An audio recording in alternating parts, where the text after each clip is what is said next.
Всем здравствуйте! Мы приехали в Коломну. Такая красота. Сегодня у нас будут экскурсии, пока не знаем где, посмотрим. Тут кондитерская, музей пастилы. В общем, буду снимать все подряд и потом показывать вам.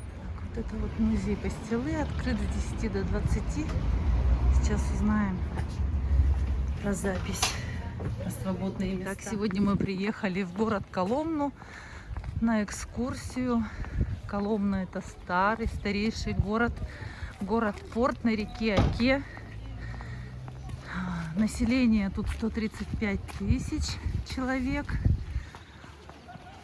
И городу 846 лет. Очень старенькие такие вот старинные здания стоят. Записались на экскурсию. Купили билет в музей пастилы. А здесь музей Калачная. Сейчас посмотрим, что там есть. Русское бистро. Ремонт, помывка, установка. Такие вывески интересные, как будто бы старинные. Посмотрите, сколько тут ребятишек. Пока ехали, очень много вот таких групп. Коломенский калач. Сейчас пойдем посмотрим, что там за коломенский калач такой. Корова такая интересная стоит. Тоже я его слепила из того, что было.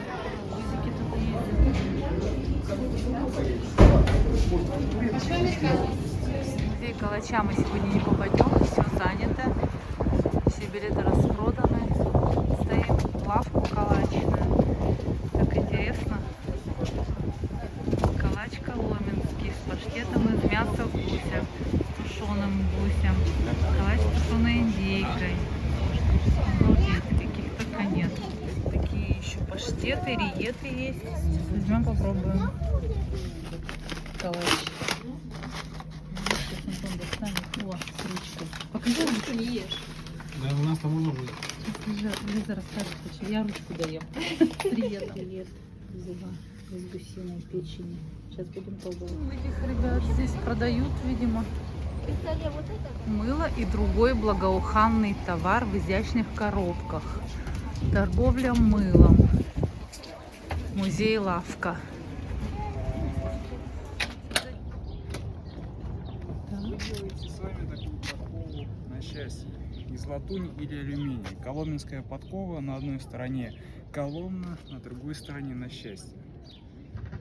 Желаете сделать сами прям настоящим молотком? Давайте. Класс. Давайте сделаем.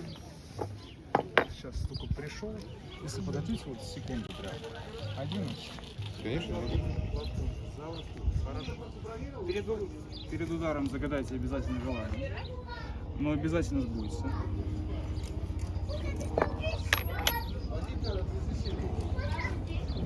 Сейчас Антон будет ковать подкову на счастье. А если перестараюсь? Не перестарайтесь, не волнуйтесь.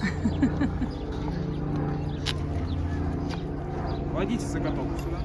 Без разницы, с какой стороны, да? Правильно.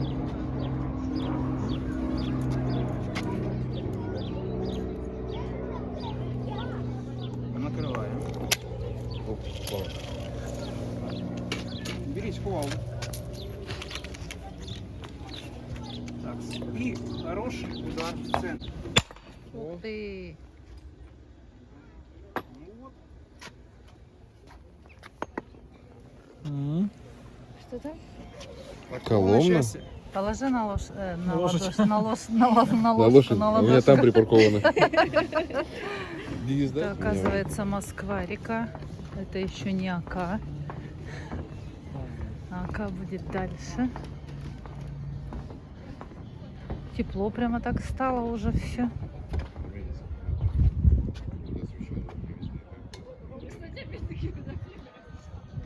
Красиво очень. Мост. По этому мосту не ездят, по всей видимости, да? Закрыт. Не, пропускают. Это понтонный мост. В общем, мальчики решили взять самокаты, прокатиться. Первый пошел.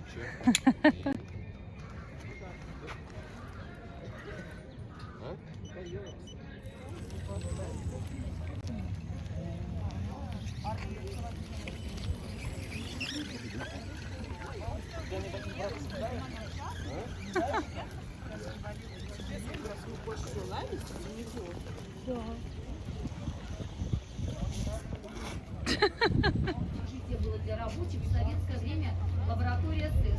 Сейчас наша музейная кондитерская. Сам дом разрушен. Коммуналочки отсюда советские еще в середине 90-х выселили, и город собирался сносить. Первый этаж, видим, дом-то двухэтажный, обнаружен под землей. Там теперь наше маленькое производство. А те подлинные цеха город нам пока не отдает. Мы с вами в окошечко второго этажа заходим. Музей сделал тут подъезд. И повернем направо. Можете положить куда-то ваши курточки, сумочки, расположить, чтобы вам было удобно.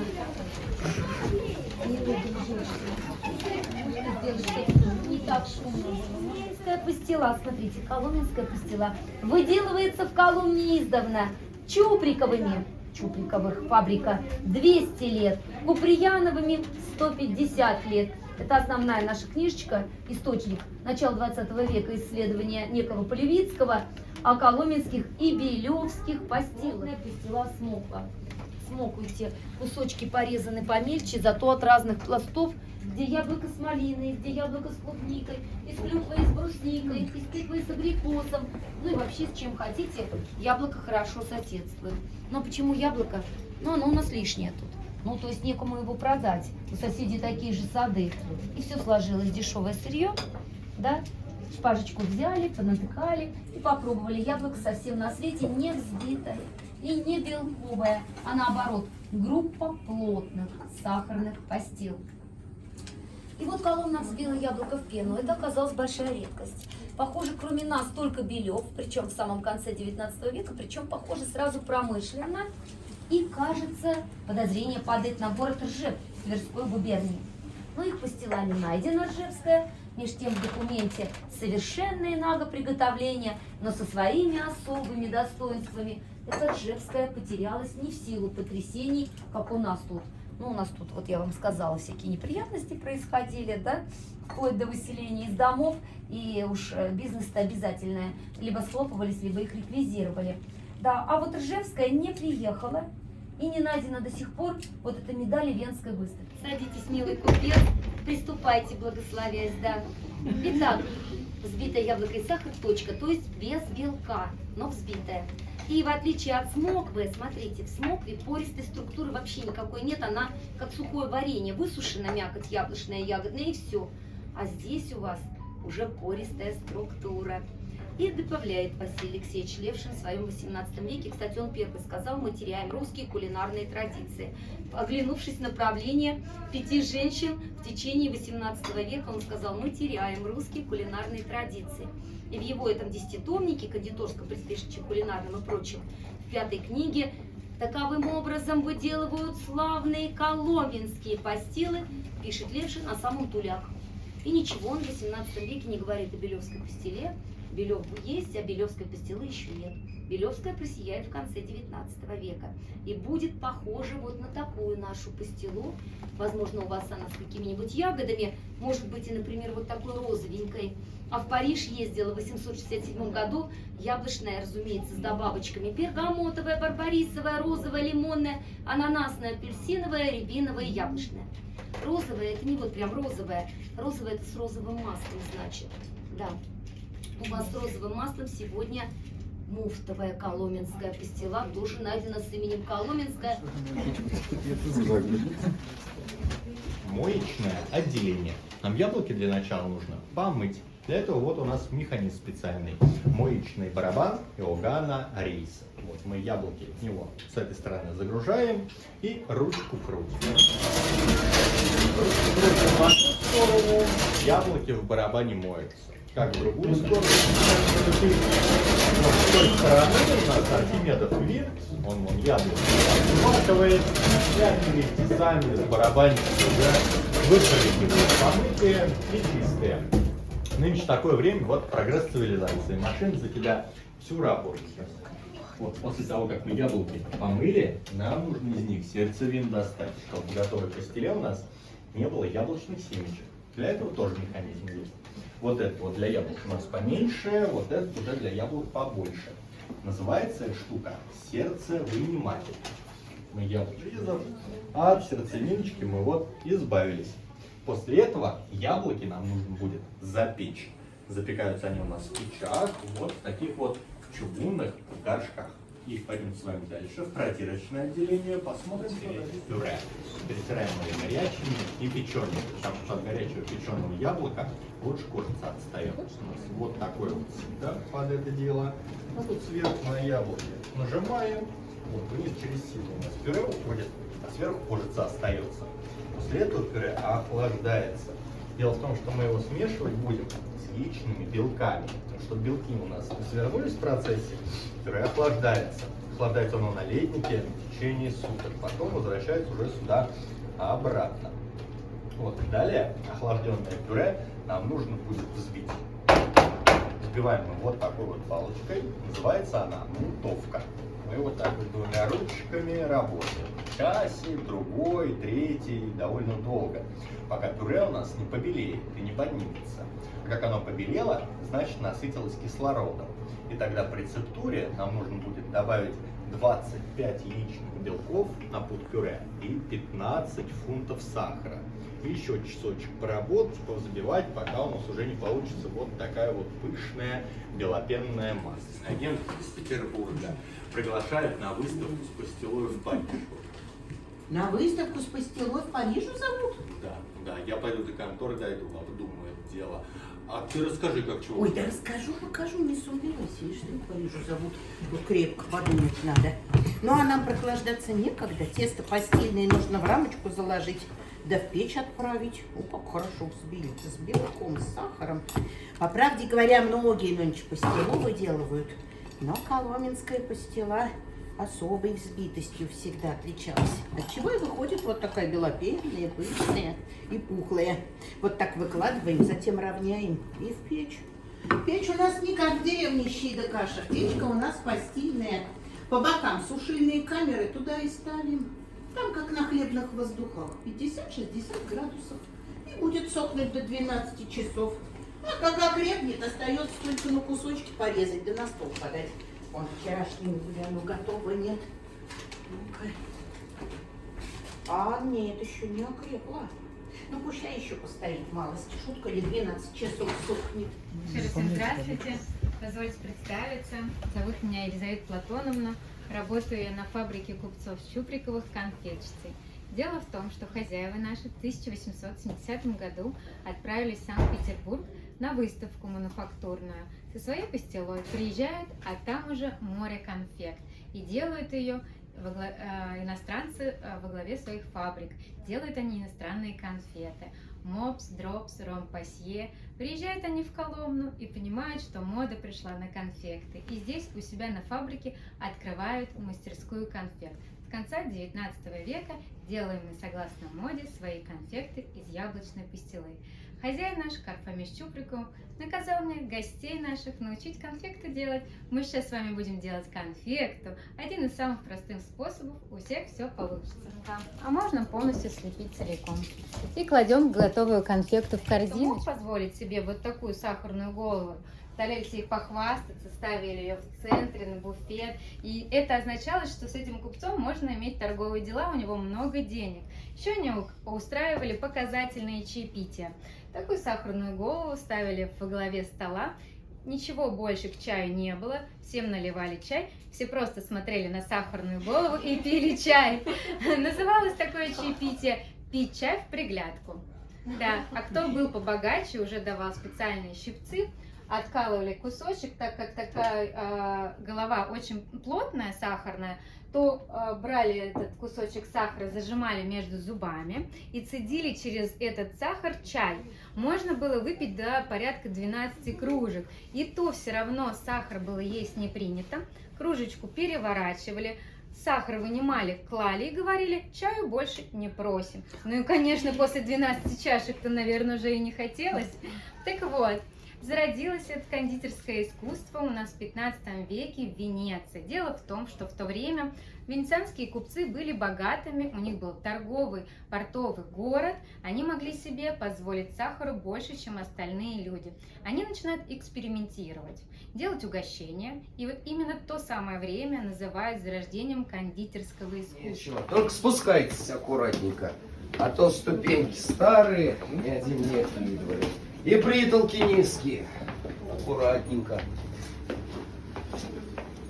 Ну вот, хоть компания какая, и то славно, а то я здесь засиделся, за зиму-то уж забыл, как люди выглядят. А здесь хоть и общество, и то хорошо. Порой уж начинаешь с яблоками разговаривать. Отвечают: пожалуйста, проходите, располагайтесь. Я уж, позвольте, с вашего соизволения любезного отрекомендуюсь. Зовут меня Милентий, по отцу Кузьмич, я садовник здешний. И обязанность моя за садом яблоневым пригляд вести, урожай взрастить, сад возделать, от напасти какой сад оборонить. Но это все в теплую пору, осень наступает, и коли Господь пошлет, урожай сберегаю в холодную пору. Наверх припас отправляю, у меня здесь облегченница, опять же. Вон. Догадаетесь, что за клетка-то? Лифт. Лифтоподъемник, удобная вещь. Не нарадуюсь. Инженерия постаралась, по немецким чертежам лифтоподъемник установила. Там наверху кабинка, ручка, механизм, трос натянут, шестеренки. И коли работники ручку крутят, мне кабинка приезжает, и здесь уж какую потребую, так нагружу. Они уж наверх сами подтягивают припас. Таким образом кабинка елозит мне сверх с утра до ночи. Знаете себе припас какой подкладывай. Прогресс цивилизации, конечно, важная. Яблоки чувствительны, капризны, чего на них только не воздействует. Под солнцем яблоки не пролежат, потому их испускают в темноту, в подвалы, подали от прямых солнечных лучей. Тут уж коли освещение, так искусственное, либо свечное, либо электрическое. Температура для хранения должна поддерживаться прохладной, 2-3 градуса по Цельсию. Совсем холод не нужен, перемерзнут. Жарко будет, перегниют. Сухо будет, перевянут. Сыро будет, гнить начнут. Сквозняку не любят, но воздух притом к ним поступать должен непрестанно. А хранятся они у меня вот в таких стеллажах ящики. В ящиках яблочки уложены вон одним рядком. Много не нагружаю, вот это сверхмерно накидаешь, верхние ряды будут давить нижние. Нижние яблоки от того давления мнутся, мятые гниют. Так что лучше в один рядочек укладывать, да и перебирать куда удобнее. Какое плохонькое откладываю незамедлительно. Или же вот здесь вот этажерка, и тут уж каждое яблочко аккурат бумагу обернуто. Бумагняк какая вощеная, воском пропитывается. И в этой упаковке яблоки хранятся получше. Похвастаюсь, припасами. У нас питание за счет хозяина. Да, голову, берегите головы. Питание за счет хозяина. Питание я заведую. Вот у меня тут в кладовке все припасы и вот заготовки все хранятся. Да, видать, сколько всего-то. Любая прихоть, на любой вкус, полна коробочка. Видать, сколько всего-то набираю. И постилочка волне там в ящичках уложена. Сиропы поверху с разными ягодками. Даже вон какой на верхней полке. Парфайдамун с розой для любови. Сироп, да. Вон там у меня варенье, солень, мочень, цветы будете в рабочих у нас будут. Питать за счет хозяина. Хорошее питание. Накормлю. О, яблочки хорошие. Да. Брежу. Ну, повиду еще А идут заведется. куда? Пирожки с повидой-то любите? Конечно. Ну вот, в работе-то состоитесь. Завтра к чаю пирожки с повидой. Вон за этих яблок будут. Вот, а что похоже? На уксус еще сгодится. А может, наливочку поставить? Вот с наливочки начинаем. Разберусь. Повидло успеется. Разберусь. А так все есть. Вот, даже травки целебные. Мы их летом на заливных лугах собираем. а потом до новой травки вот от всякой хвори завариваем. Так что, если захвораете, мы вас вылечим. Да не сомневайтесь, так разный. От жар с простудой, от головной боли, от зубной, от парши даже травки есть. Да. Чего? От паршей. Какой же говорю. парши? Ты на котов завсегда по весне нападай. Каких котов? Вот таких вот, как ты, котов. Ой, ладно. Даже не поговорим. кот. Девки дворовые знают, какой ты, не А, кот. ну что, Ладно, людям. а из разных травок вот чаечек травный составляем, да. На все случаи жизни свой сбор. Есть от усталости, есть от хандры, есть для сладких снов. Есть же по весне бессонница на кого нападет. Ой, хорошо бываешь. Так хорошо становится. Да. Все есть, все есть. С этими будете у нас Да, работать. припас богатый. Конечно. Складывать столько некуда. А что же этого плохого-то в этом? Да много А больно. припас карман не тянет. Чем больше, тем лучше. Пущай будет. Мало что случится. О, пакость, сколько всех посад ползает. Тля, плодожорка, слизни голые. Вот пожрут эти гады урожай, а мы без припасов сидеть будем, да? А зимой что есть? Припас нужен. Кажется, уже... Если он в потребу идет. Потихоньку А ежели, как у нас, приумножается и тухнет, Что это, знаете ли... болтаешь-то? Че у меня тухнет-то? Да вот варенье пузырем и зашло. Переварила я его уже. Вы его не слушайте. У меня есть же что зайдется. Ну, плесенька под крышкой завелась. Это ж не беда. Я плесеньку смахну. Остальное еще на сковородку. Сахарку добавлю. Перекипячу, подварю. То опять пущай стоит. Ну, 5-й год стоит. Я прокипятю как много. Да. Что дальше хранится? Вон, сиропы с того края бутылки. Не от прабабки-то остались. Наполеоново нашествие помню. Стоят, да. Я в не раз подкипятила уже. Ну, хорошие. Ну, хранить надо. А как Да. испортится куда? С чего они испортятся? Ну, с чего? Ну, перекипячу. Девкам дворовым на стол посылаю. Им что ж сладкого хочется? Я ж не А знаю. девки ничего потом по сыру? Да крепкие у нас девки. Был пару раз. Владимир Животных сама. Ничего. Ну не выбрасывай же, добро, там же сахар. Сахар-то на цене. И можешь все выкидать. О, И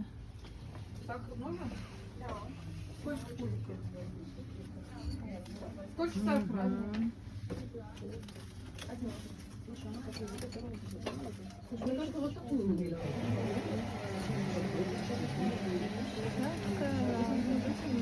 такая, да? Взял одну такую. Нет, видишь.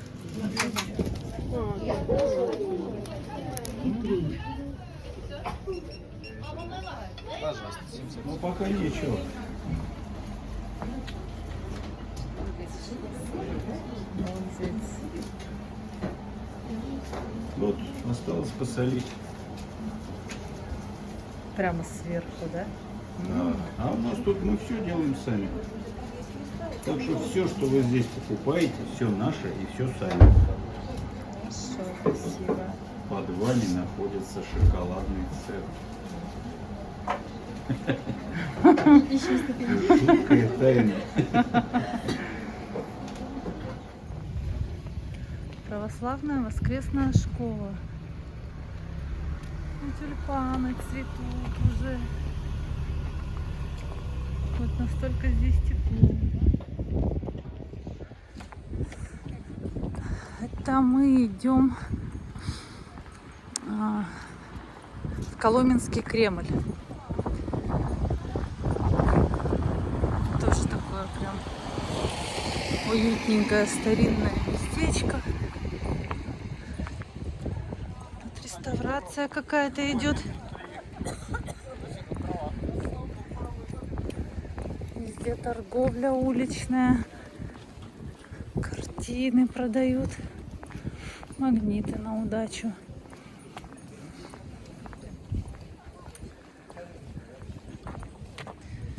Очень много вязаных игрушек. Везде продают.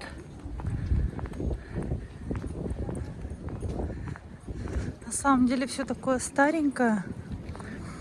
По улицам идешь. Вроде бы как туристический центр. А домишки прям, ну, все такие замученные. Видимо, хозяина в городе совсем нет. Грязненько, пыльненько везде. По сравнению, допустим, с Омском, где там тоже есть старинные дома, за которыми ухаживают. Здесь, похоже, совсем не ухаживают. Ни за какими строениями.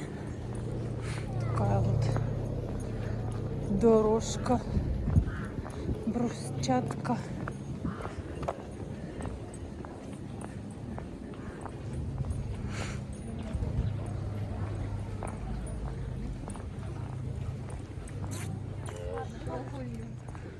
А лифт есть? Я без лифта не хочу. Стильная фабрика. А, точно.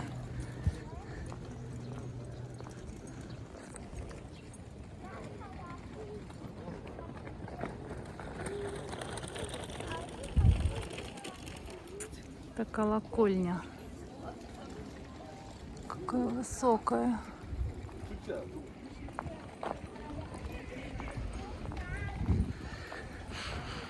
Пахнет так прям травой свежескошенной.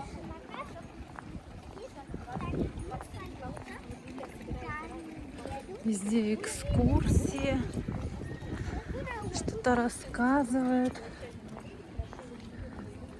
Коломенское епархиальное управление. Как там красиво внутри. В этом доме у родной сестры любил гостить знаменитый русский писатель Александр Иванович Куприн. Здесь такой домик.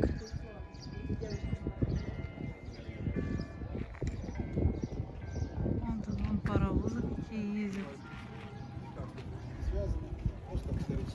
Тоже рассказывают. Везут потихонечку и рассказывают.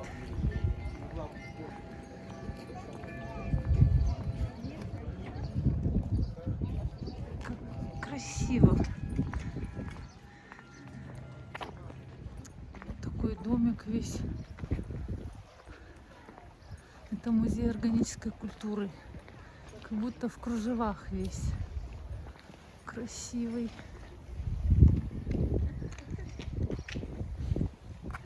Куда идем? Старенькие совсем домики. Все, по всей видимости, отреставрированы. Вообще красота. Красиво. Какие-то офисы, видимо, да? Судя по окнам. Внизу точно. А вверху, может, и живут.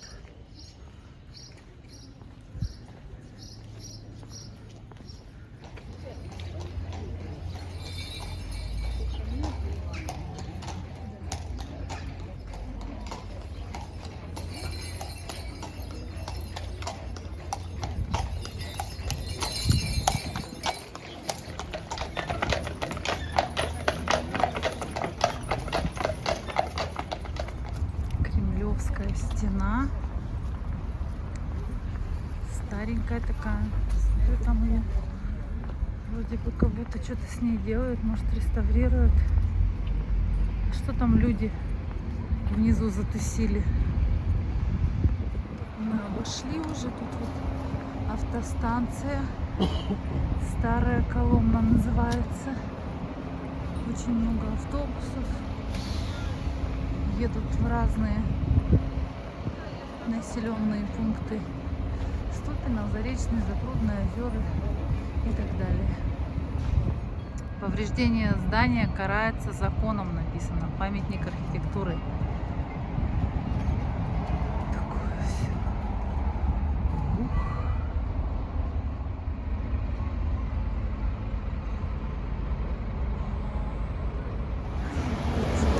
Да-да-да. Такой шумный город. Здесь почище, чем там в туристическом центре.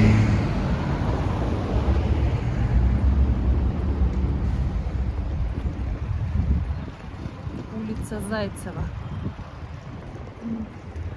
Это что за птицы такие смешные? На ворон не похоже. Важные такие. Выгуливаются. Попами виляют. Такая красота. Житная площадь. Скоро на Житной чай.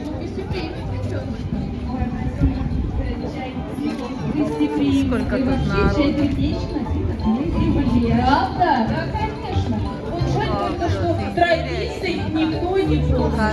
А ты скажи, тетечка, нашим гостям очень. Что ж, я тебе одной, что ли, буду рассказывать? Ну почему мне одной? Торговля везде Сколько идет. нам гостей собралось.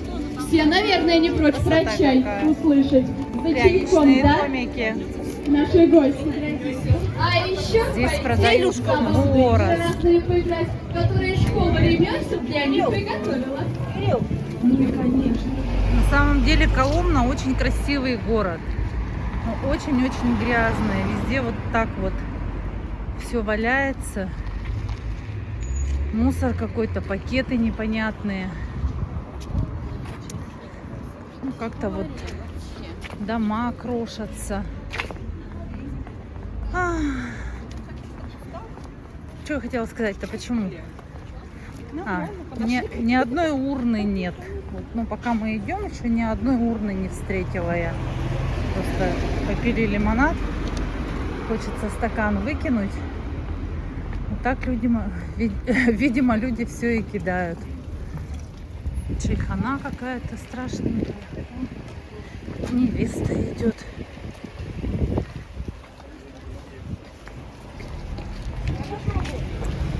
Где-то фотографировались, видимо.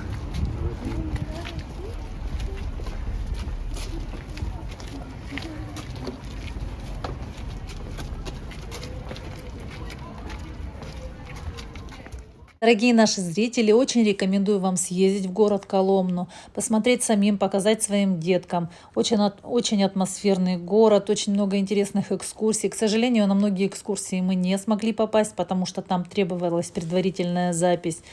Обязательно предусмотрите это, запишитесь по телефону или на сайте. Может быть, еще как-то. Спасибо вам за ваши лайки, комментарии. Всем желаем доброго здоровья и счастья. Спасибо.